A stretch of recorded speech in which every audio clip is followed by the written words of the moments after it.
Welcome to the You Livin TV. My name is Moses Edouard. This is an election special.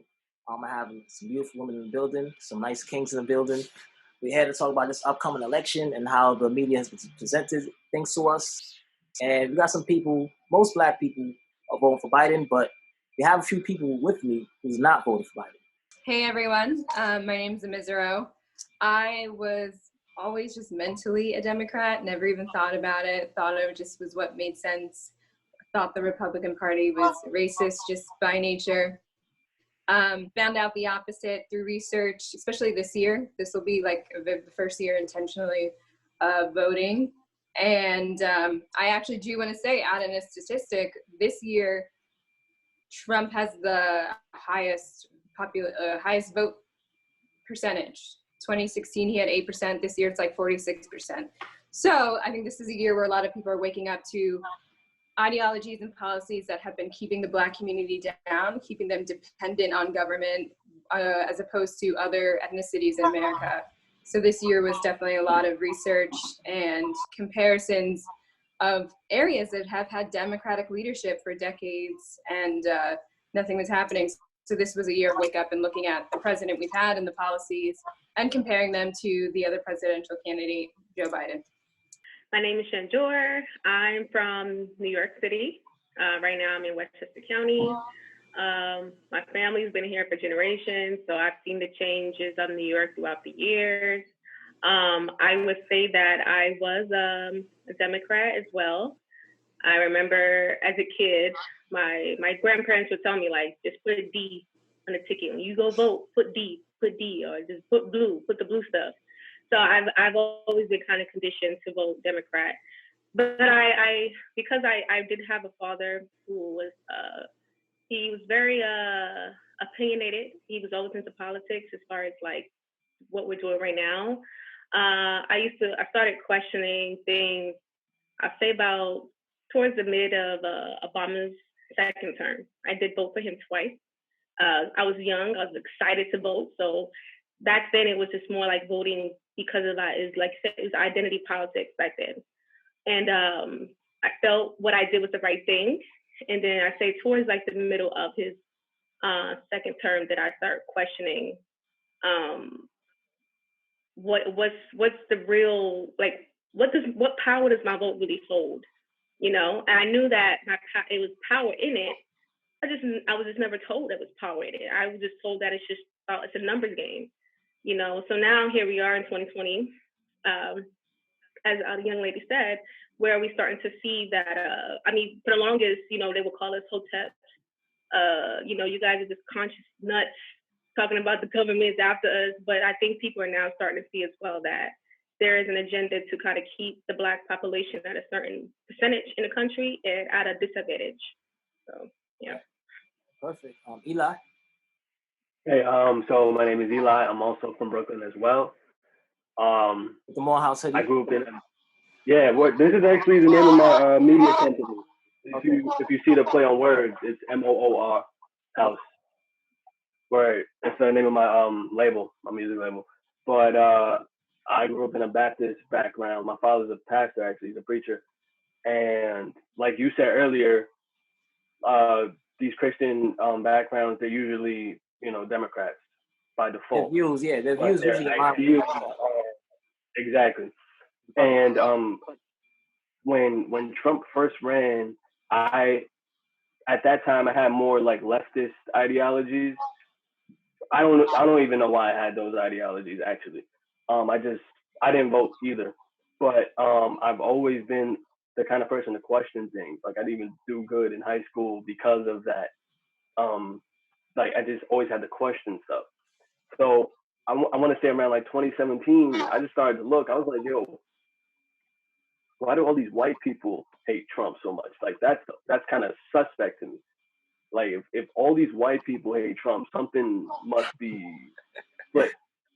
Because I don't trust them. So if they're telling me to not trust them, you know what I'm saying? Someone's telling me something's wrong. So I started doing a little more research. And then that's when I did more research on the Democratic Party in particular. And when I looked at their history, I was like, oh, this is some bullshit, like this entire thing. My name is Ahmad, from Brooklyn, Fort Greene projects and everything like that, whatever. Me personally, I was always like, I was raised Christian and everything like that. Everything's just Democratic, this, that, and third. I actually met Bill Clinton when I was a kid, you know what I'm saying, and stuff like that. So I was really like all into that kind of stuff at that time. I didn't know any better, you know what I'm saying? I was a kid, and then went hard with the Obama. I was one of the first people to kind of like really go hard with Obama, even when it was, black people wasn't even really rocking with him sometimes in the beginning. Nobody thought he could win. Nobody thought he could win. And I was like, when people was like, nah, it could happen. You know what I'm saying? I was like heavy into that. But then, around the second term, I'd say like, I started to like see was like right, like it was really just like right in front of me. You know what I'm saying? Like I really kind of got more into, reconnected more into like speeches and teachings of Malcolm X and things of that nature. So after I really got into that, it was crazy because like I would see certain things and it would just, everything he was talking about still applied now. So I was like, there's got to be something to this, you know what I'm saying? So, I pretty much move like independently and move with a mind of my own, you know what I'm saying? And my main focus is always going to be, what's in my best interest and what's in the best interest of black people. Everybody else is not my concern. So that's pretty much just how I move. So many people feel like they have to vote for Biden. And then when you ask them why they voted for Biden, what's the answer they usually say? Because I don't want Trump. So what do you guys feel about that? What do you guys feel about this year's election? Probably one of the biggest elections we've had in terms of recently speaking, the recent decades, and it's weighing on a whole lot. Just where the climate in the country right now, especially with the Black community, I think they've, just like we've all woken up, there's hit some kind of turning point where people are kind of sick of what's been happening economically, in terms of justice, in terms of community-wise, on all areas. Personally, that's what I think. My opinion of this election, I believe that this is just going to nail in the coffin how complacent Americans are. We're seeing the corruption in front of our eyes. We're seeing pedophilia, child trafficking, all these things playing out in front of us. We're not even bringing these things up. And they're saying, okay, look at you, just vote. But some of the biggest pedophiles are the Democrats. Did I say that? Yes, I did. So, yep, that's my opinion. I've noticed that a lot of people are moving out of panic, it seems. Because I know fear mongering and everything like that is at an all-time high. That if this happens, then it's the end of the world. If that happens, I just don't understand. Me personally, I don't believe in voting for the worst of two evils. I don't believe in that because evil is evil, in my opinion. You know what I mean? That's just how I feel. But I find it crazy to just like, we're at this point now where we're dismissing things that actually happened, and we're thinking that 70-year-old men are going to change after being pieces of shit all of this time and having all these years of, you were in office all of these years, and what you've done nothing but done fucked up things to black people. Mm-hmm. When you was the vice president, when we had a black president and a black attorney general, and he was the vice president, there was still shit going down out here. So I don't understand how, like, you're not even presenting a plan for black people like that. Like, you're not even, Kamala Harris says she's not going to do anything specifically for black people. So in that point, what do we have to talk about? What do I have to really talk about when you've already let me know that I'm not going to do? I'm like, all right, well, like, it's just common sense. But the irony of this, because you have people running around saying, reform the police, or they're saying that they want less police presence. Biden has made it very clear, as well as Kamala Harris, that if they take over election, they're going to increase police presence. They said it, and they repeatedly keep saying it. So how can you be one, especially talk about Black Lives Matter, you're pushing for these democratic policies, and you say you want to get the police out communities, you want to reform them, you want to downsize police officers and all this stuff like that, but then at the same token, you're talking to two presidents that are pro-police. Because of the media, people don't know what Trump has done for the Black community. They don't know that he's brought Black unemployment down to the lowest it's ever been since Abraham Lincoln, whereas under Obama, it went up to, which under Trump, it was around between 4% and 5%. 11 million more jobs were created. Blacks had the most wealth collectively under him than that's happened in probably recent decades. Under Obama, who everyone thought was going to be the savior for Black America, Black unemployment reached 16% on 11 different occasions. And he told people to get used to high unemployment, get used to low income, get used to a depressed economy, get used to it being the new normal. People thought just because someone's skin color looked like them, that meant that he had their best interest at heart, and it wasn't true.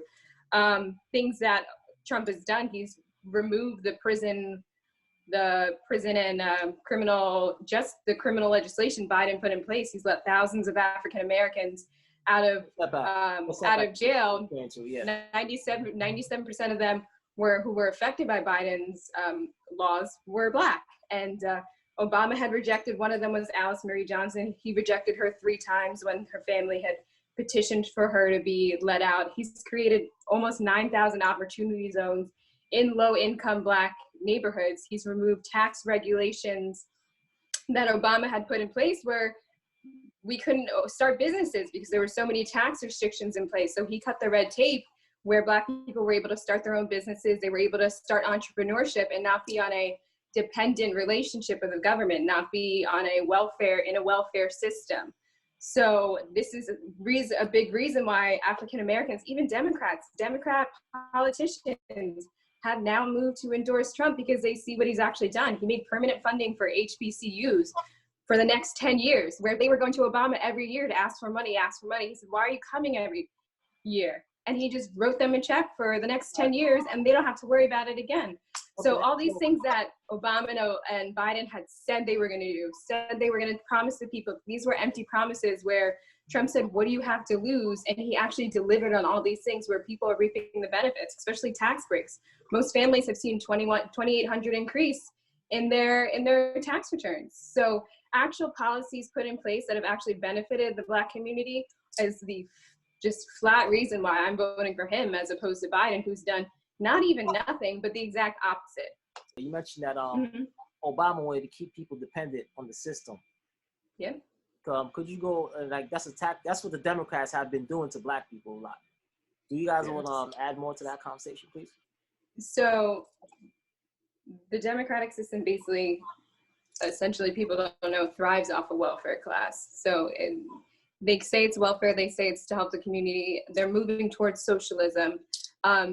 It's to keep Black people dependent on government, not having their own economy, not having their own wealth. Whereas we know in the past, Black people, the community was thriving in Black America in the 70s or after the civil rights liberty times. They were doing fantastic. And but then they were sold, that's when welfare was introduced. So Black single mothers were able to get money without the fathers. The fathers are now out of the homes. The fathers now see, okay, she's got money, I can't. I always say that if you're on welfare, if there's a father in the house, you can't quite, you can't something like that. They split the family to be able to now provide funding for the mother. So then the father's like, that's when drugs started to play in to try to provide food and for the family. And then came the prison legislation. Then came the crack laws. So it's this whole system that's been put in place that has negatively impacted Black America so much. And the system hasn't changed. If you go to all these cities that are struggling, go to Detroit, Chicago, LA, Baltimore. These are all Democratic run cities for decades. And even the Black politicians who are running it are living large while their communities are struggling. And it's been that way. Detroit used to be such a booming city. And after that, and it's done now and it's not coming back. So that's the same lie has been perpetuated to Black America. Oh, we're going to do this. We're going to do this. This year it's going to be this. And nothing has significantly changed. The last 4 years is the first time change has ever significantly come. But my whole thing when, the crime bill and stuff like that, whatever, it's like, they say, well, Black people were asking for it. I'm like, well, Black people were asking, communities and everything were asking for help. They weren't asking for unbiased laws that was going to wound up, all right, we're going to take all of these violent offenders out. But also what happened with those laws is they were giving football numbers to low-level drug offenses. Yeah. People who were in maybe, all right, you sell a little weed, whatever the case may be. I mean, 5 grams. 5 grams was a minimum 5 years. Exactly. It clearly like ripped the dynamic. It destroyed like the dynamic of a lot of black families in the hood. You know what I'm saying? Because it wound up taking the fathers and uncles out. You know what I'm saying? And then you have a whole generation after that who grew up without any fathers, any father figure, and things like that. So pretty much when you get to like people that's like, you know, my age, you know, we're in the 20s and 30s and stuff like that, whatever. Those lawmakers, their kids are now like moving into the neighborhoods now. Their kids all move down and move into, you know, gentrification and things like that, moving into our neighborhoods and things like that, whatever. So that's why I find it so ironic. I find it so interesting about this whole shit. Like, it's supposed to clean up the community, but what did the community improve after that? I mean, I don't see the community. I didn't see the community improve as far as like resources were still deprived. You know, what they call cleanup was gentrification. You know what I mean? All the money and everything they said they never had for us, all of a sudden they had that money to build arenas and build all this other shit like this, whatever the case may be, that's now pushing all the black people out of where they was at in these urban areas. So, you know, the crime bill is just. So what do you say about when they say you know, black people ask for crime bill? Most black people agree with crime bill. He sold them a lie. He fooled them too. He fooled the black caucus. He fooled them all. They asked for help. Be on board. Yep. They ask for help. Asking for help is not, and also too, like, people don't read now with information. So with information not being so as accessible back then, there's people who didn't know what the fuck it was. People gonna come and say, we're gonna clean up the city, we're gonna clean this all up. All right, cool. Then you see people going to jail, but then you start seeing people going to jail for little shit and doing crazy numbers for small shit. And you like, oh yeah, because a lot of times we want things that we don't know nothing about. We just go along with it because, you know, and I get it.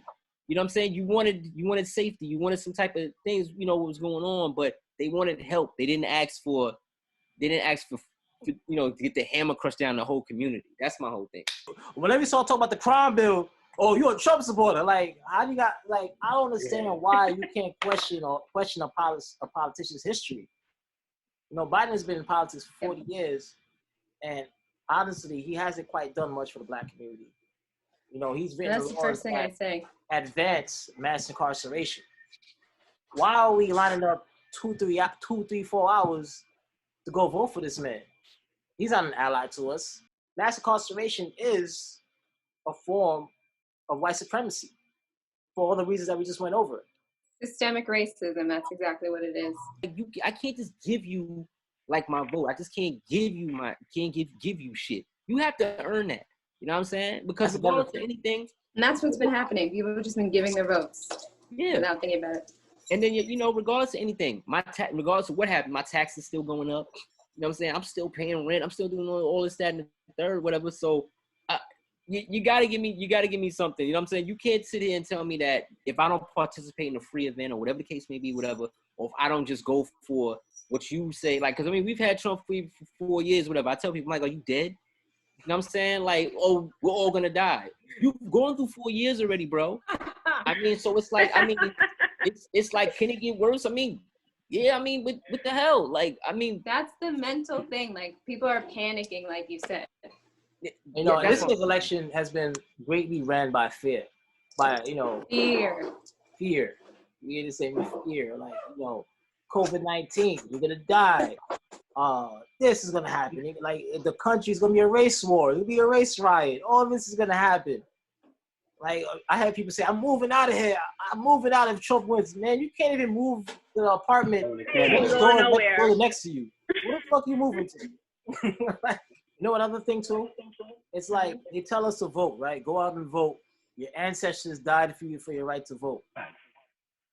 You're shaking your head, Omar. You're shaking your head, Omar. I want to hear what you say. What you got to say about that? No, it's just bullshit. Like, you know what I'm saying? Like, it's not like you're even saying about like having the choice to vote, because it's not like you're sitting here and saying like, go vote, and then, you know, here's what both of these people are doing. There's no nuance. You know what I'm saying? It's like, all right, vote. If you don't want this person, if you want things to change, vote. I'm like, but I don't like the other person. Like, and it's not like you even talking about maybe voting independently, whatever. It's like, oh no, you have to vote. You have to do these things. Yeah, answer. No, please don't don't put my ancestors in this, because my ancestors ain't got nothing. Like, my ancestors has nothing to do with this right now, because my ancestors still didn't get shit when they was voting. So I mean, I really don't understand. Like, yeah, they died for the right to vote. My ancestors died for the right for a lot of things. You know what I'm saying? Also for me to have a mind of my own. You know what I'm saying? So I just feel I'm just like you. I don't buy none of that rhetoric. And these are white people, and the rest is telling us these things. Like, I don't want to hear that, bro. Like, if you don't have anything tangible, I don't want to hear it. You know what I'm saying? Kamala says she's not going to do anything just for black people, and said it emphatically. No. Well, and let's not forget. No, I'm like. I'm gonna say, can we get into her, please? Yeah, and the add-on to that, not only just that, Biden also said he's going to grant 11 million immigrants in here. 11 million immigrants. And that's going to directly affect the black community. Illegal immigration directly affects the black community. Yeah, because where are these immigrants going? They're not going to rural America. They're not going to these areas. Guess where they're coming? Inner cities, right here. They're going to basically wash out what Black people have tried to build. Yep. So, I mean, that's why it is very important that we continue on our entrepreneurship and independent money earning journeys. But Biden's preparing you. Listen, 11 million people about to come in here and that should be a new competition, because they're coming here with zero. And they're doing it for a reason. We're all going to be fighting for the same resources. So it doesn't matter how many jobs that you create, that he claims he's going to create, we'll still be fighting for them little bit of crumbs at the bottom. And they know that. And as that's happening, the wealth gap, the racial wealth gap is like this. Black people are at $0 by 2050. White people in their wealth and the 1% of other multicultural people are going up. So the reason why they're bringing in illegal immigrants is because they want them to be the new voting class. They realize Black people are waking up. They realize Hispanics are waking up. And they need now to keep their vote, to keep their democratic system. They're bringing people in. Trump's the only one who wants a border. The same way we lock our doors at night, it's not because we hate people outside, it's to keep us protected. You want to come into this country, come in legally, like every other country. Like my parents had to come in legally from Africa. I'm a first generation. So this is what directly hurts the Black community. And to answer your question earlier, when people say, oh, you're voting for Trump, like, why are you voting for Trump? Because Biden and Kamala are career racist politicians. They put legislation for their decades in office to directly affect Black people. Kamala Harris, when she was an attorney general in California, people knew if they had her, they had no shot because she took pride in locking Black people up. She held 2 men on death row, withheld evidence, DNA evidence that was gonna exonerate them because they were innocent. One of them was in hours before his execution. She's locked up over 1,500 Black men for crimes that did not equate to the sentences that they were given. And on top of that, she kept inmates past their prison sentences for free prison labor for the state of California. And the same prison sentences she gave to Black people for weed or for petty crimes, she laughed about smoking weed herself. Yo, and then white people now, they got freaking shows on Netflix and Hulu cooking with weed and everything like that. Like, it's just so insulting. Exactly. And when people ask, why are you voting for Biden? It's because not only has this man said and done things that have directly affected the Black community, he's not only hasn't apologized for it, the people he surrounded himself were in the KKK, they were leaders, they were segregationists.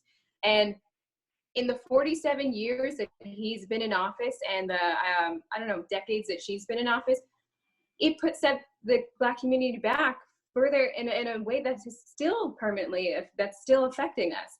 He wanted to get rid of integration in every school in the country. And these are things that the media completely purposely hides because they need to keep Black people mentally enslaved to thinking that the Democrats are there to serve them. Meanwhile, it directly correlates to why we're not having entrepreneurship. We're not having our own businesses. We're not coming out of welfare. We're not coming out of government assistance or off Medicare and Medicaid. And people don't see the patterns. Every city that's burning, having rioting, having violence right now, having Black communities affected, which when police are removed, it's women and children and families in the Black community who are affected the most. And they're trying to defund the police, but it's the Black community that's going to be hurt. It's their businesses that are being burnt and looted and taken out. And this is only happening, and you can look statistically in the patterns, it's only happening in Democratic cities. They have been lying for decades. They say they're going to deliver. They never deliver. And Trump has done more in 47 months for the Black community that has shown results than Biden's done in 47 years. And the reason why they're trying to bring in illegal immigrants is because they know that people are waking up. He's got a 31. It started at 31, and now it's 46% of Black Americans are now voting for Trump. Icecube wrote the contract with Black America, and the Democrats told him, "We'll talk to you after elections." And Trump's camp actually met with Icecube, and they worked on the platinum plan. They used some of the ideas. It's all, that story is still figured out, but they used some of the ideas from the contract with Black America and the platinum plan. And we're demonizing the media, not us. The media demonized Icecube, Lil Wayne, anybody who met with Trump. How do you guys feel about that? Media is the problem. Chelsea Handler said that she had to remind 50 Cent that he's Black. That's racism. That's the same thing Joe Biden said. If you don't vote for me, you're Black, because your identity is supposed to belong. That's another thing. To the Like, Democratic Party. Why these people feel like they can tell somebody who to vote for, or you can tell somebody that you're Black, you need to vote for Biden. You need to be you need to get on this Biden train, this Democrat plantation. They think we're stupid. They do these sneaky tactics of white supremacy that I haven't even noticed so much before until now.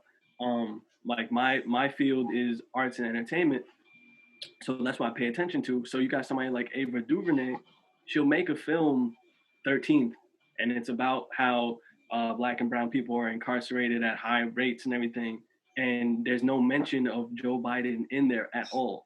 And then come to find out, that's who she's voting for.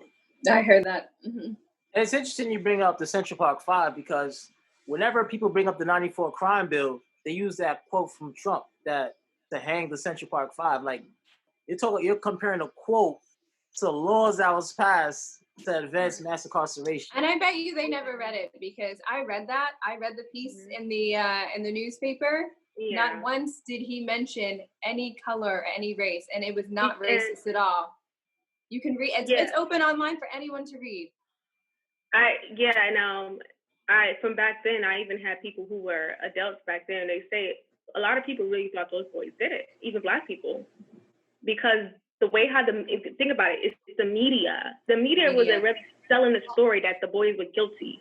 So a lot of people believed that he was guilty, including Trump, who was a New Yorker at the time in here, and who had the money to try to get those boys to get prosecuted to the fullest extent because of the severity of the injuries of that woman. Mm-hmm. And if you watch the documentary, it took all the way for how many years until the real person came out?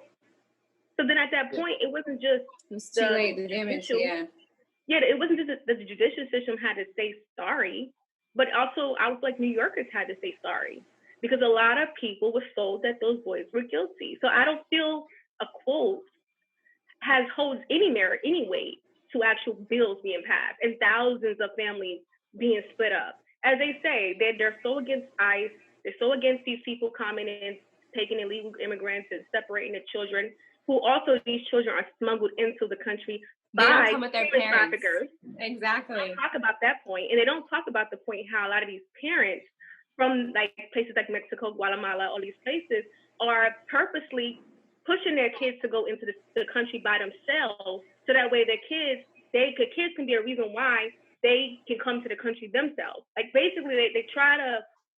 It's kind of like they use their kids as the piece, get grounded into the country, and then it's the reason why they can get into the country. So there's a lot of tactics going on, and I have like Afro-Latina friends who are from those countries, and they tell me what the game is. You know what I'm saying? Just like when they try to play about the coyote, when he called them coyotes.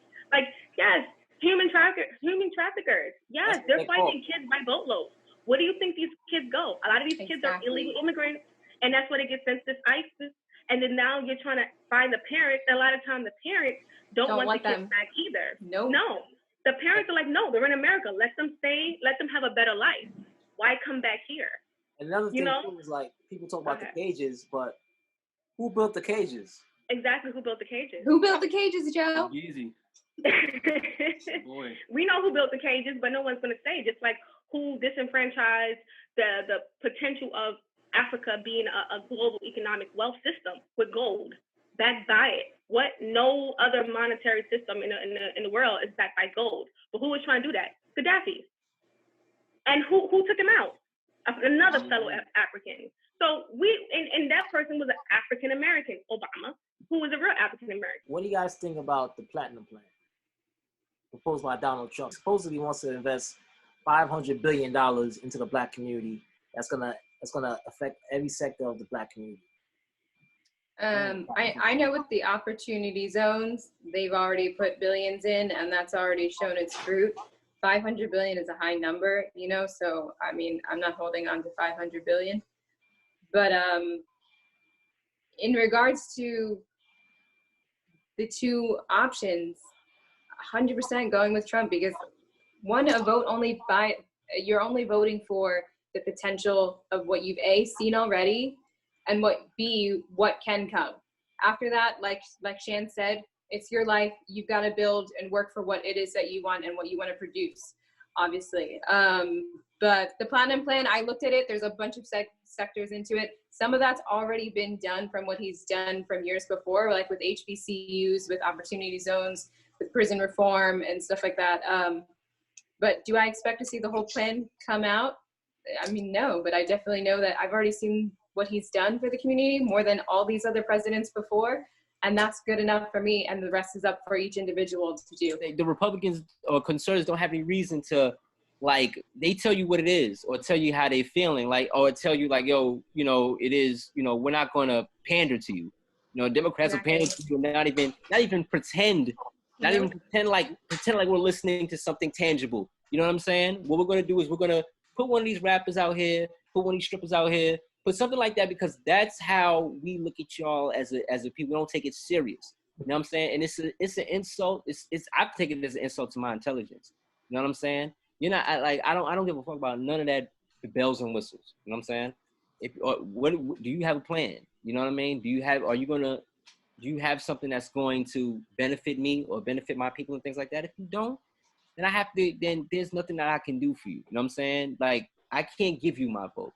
You know what I'm saying? Like, I believe in reciprocation. I believe in if I show you love, you show me love, things of that nature. This isn't a one-way. It's been a one-way street for the longest time. It should not be that way. All of us here, we all have minds of our own and everything like that, whatever. And I shouldn't have to just subscribe to just the status quo because people are just scared out of voting out of fear. You know what I'm saying? I'm not a sheep. You know what I'm saying? So I'm at this point now where I'm a strong Black man, and I'm very confident in what I'm saying, and I'm not afraid.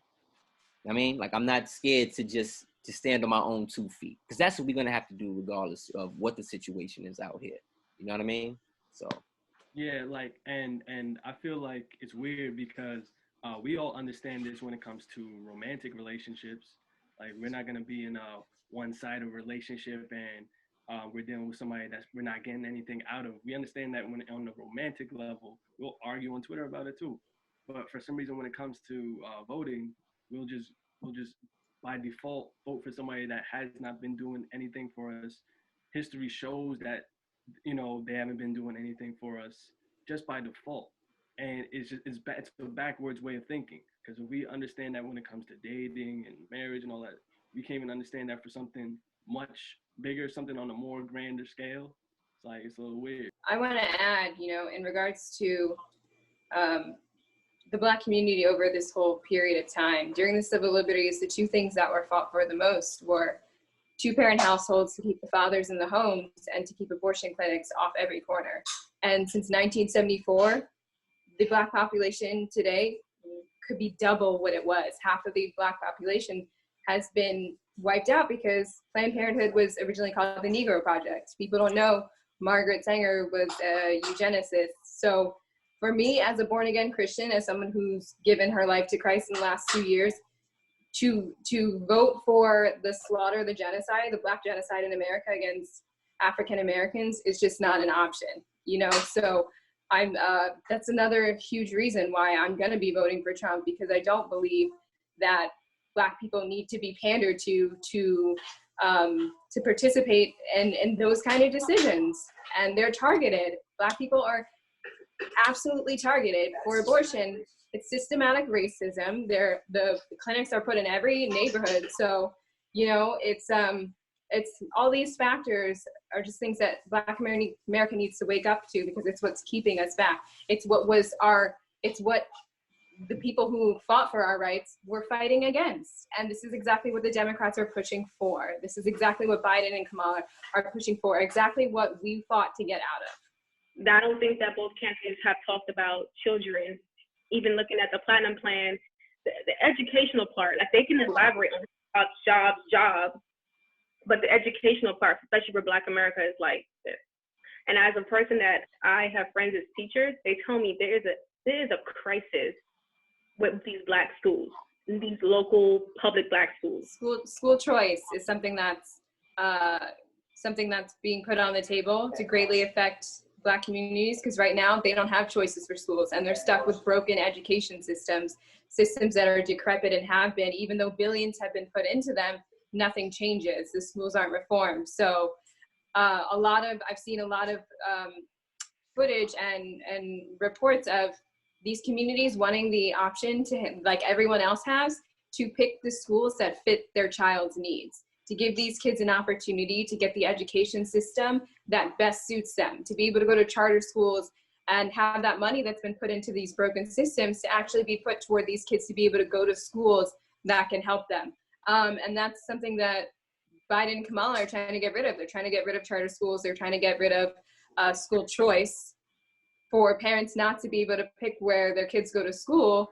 Meanwhile, that's what's actually going to benefit these children to be able to progress and to get on the level that everyone else is on, simply. That's another thing too I never understood, like zoning in high school, in schools. You understand? Because like, especially the area that we grew up in, we millennials, like back in the day, we had to go to our zone schools. It's like our zone schools was fucked up.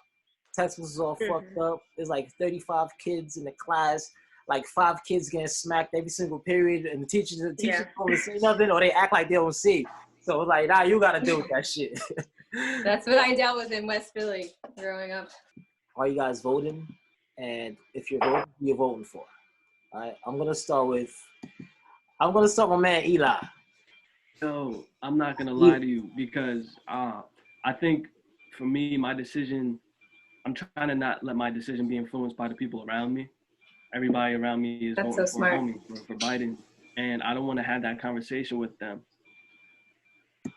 So you voted, but you're not gonna say who you're voting for. I don't want to have that conversation with them when they're like, "Yo." Oh, when they see this, what you vote for? You know what I'm saying? All right, so you're gonna keep it to yourself. Basically. all right. Keep it old school, the way they used to do it. All right, cool. All right, let's go with Miss Shan. Are you voting? And if you're voting, who you voting for? So as of right now, I'm still undecided. I was a non-voter last election. So Trump's presidency didn't phase me. I didn't give a damn. But I'm still undecided. I probably won't vote. What do you guys have to say when they say that if you don't vote, you're voting for Biden or you're voting for Trump? What do you guys have to say for that? To that?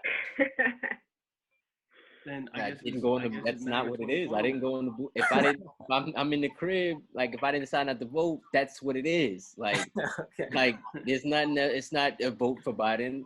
No, it's not. Like absolutely not. I'm not voting for Biden in any way, shape, or form. Like that's not. I've been there, done that. I voted for Obama.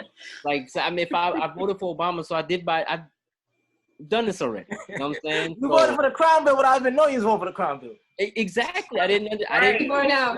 You know what I mean? And it's like one of them things where it's like, this shit is terrible. You know what I'm saying? And it's like, I'm at this point, like I said, I think for myself. You know what I'm saying? There's things that just hasn't been addressed. You know what I'm saying? To Black Americans receiving reparation, to so many other things that just seems to be like, we'll pretend, we'll do all this stuff like that. And we'll pretend like we'll care.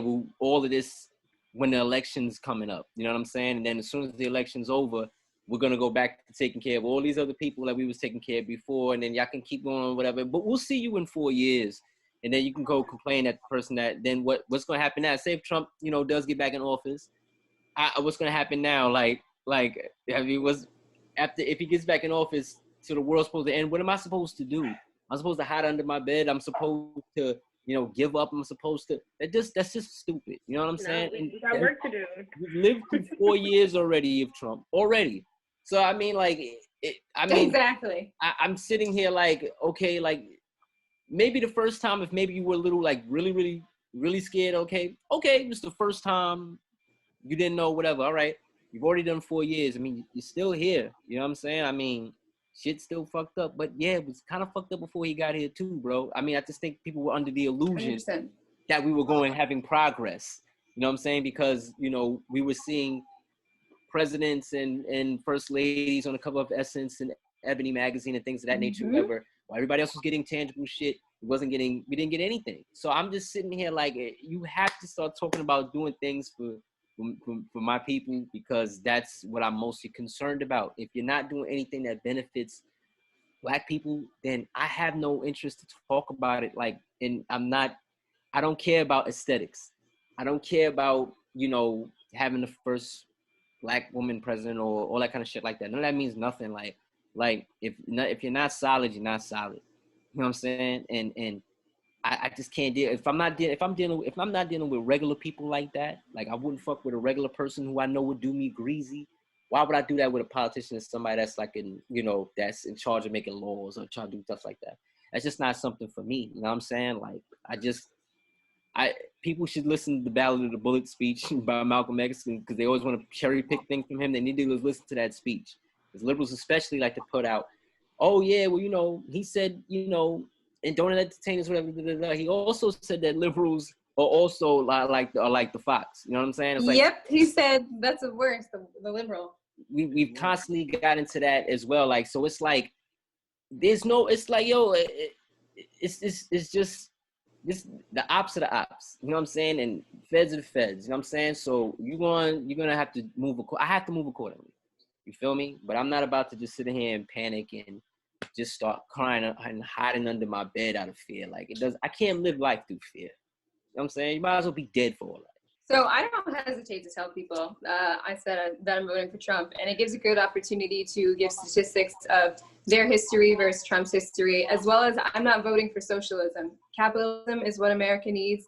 Capitalism is what America's had. And, this is actually going to be my first time voting, and because I've always thought I was a Democrat, but I never really cared to vote because I never paid attention, never researched, never did any of that. But through my research, especially through, reading things like Lyndon B. Johnson said when he signed for the civil rights and the Democrats filibustered it for actually 75 days, he said, I'm going to have these N-words voting Democrat for the next 200 years. He knew they were going to be. Is that a real quote? That's a real quote. Go look it up. Lyndon B. Johnson. I heard about it and I couldn't find it. Wow. Yeah. I can send it to you. Absolutely. Okay. So they knew that what they were putting in and what they were doing was going to mentally have Black people having blind loyalty to Democrats. So I'm definitely going to be voting for Trump, and I definitely tell people always just to give them the information and the desire to research on their own, whether it's the Instagram page Black Voices for Trump, whether it's Candace Owens, whether it's Thomas Sowell. There's so many Black figures in America who are pushing for truth to move away from media, move away from celebrities, move away from this culture that is hurting us and it's not helping us, to wake people up. When you tell Black people that you're voting for Trump, what is their reaction to you? How do they look at you as? Usually they'll say, why are you voting for someone who's racist? And then I actually point to the real racists, and then they're silent because they don't realize what Biden and Kamala have done for the last 3 decades, and they don't even know what Trump has done to prove that he's not racist or looking to harm the Black community. And then a lot of times in conversations, I've seen people's fear dismantled. People are fearful because of what the media has told them. And like most of you have said, this election is going to come and go. We don't live on fear for what's to come. The last 4 years, no one's died from being an American under Trump. And me personally, I don't live in fear. My faith and foundation is in Christ. So whatever's going to come is going to come according to what I know the Bible says. But in regards to living as an American and using my citizenship to push for beliefs that benefit the Black community and benefit Black life and benefit capitalism and what this country needs, then I'm gonna go out November 3rd and, you know, throw it in. Ms., what do you how do you feel when people call other Black people who support Trump a coon or a sellout or a Trump supporter? Or Uncle Tom, Uncle right? Tom, yeah. I think it's a perfect opportunity to tell them Uncle Tom is not even who they think he was. Uncle Tom was someone who fought to free slaves. So go ahead and call me that, because I'm not someone who's blind under mental slavery to be believing people who are hurting us and have been hurting us for decades. So the fact that if you think your identity is, or you think all Black people are monoliths and they don't have minds to think for themselves, you're proving that you're the real one who's on the plantation still in your mind, not me. Those that are voting for Biden, I usually feel that way about them. Yeah, exactly. The way they justify it, it's just like, oh my goodness, this sounds nasty. Like they're feeding rhetoric that they're just spitting rhetoric that they've been given. Well, there you have it. Thank you guys for joining me. We'll see what happens. Thanks for having us. We'll see what happens. If you feel like voting is gonna change your life or do whatever, go out and vote. Vote for who you want to vote. Don't vote for. Don't allow media to tell you who to vote. Vote for who you feel like is the right person to vote.